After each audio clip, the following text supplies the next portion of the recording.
హనుమంతుడిని ఎలా ప్రార్థించినా ప్రయాణంలో ఉంటుంది.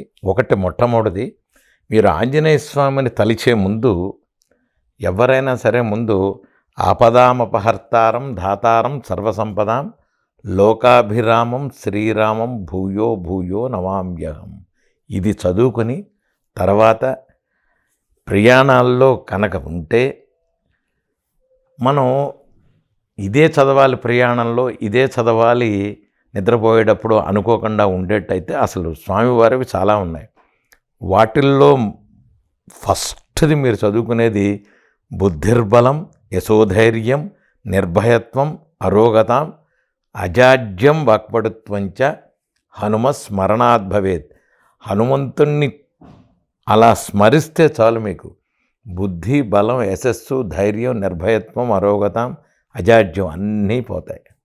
కనుక ఆంజనేయ స్వామి వారిని ఈ మంత్రం చదువుకుని మీరు కనుక ప్రయాణం మొదలెడితే అన్ని రకాలుగా చాలా హాయిగా ఉంటుంది, మీ ప్రయాణం విజయవంతం అవుతుంది.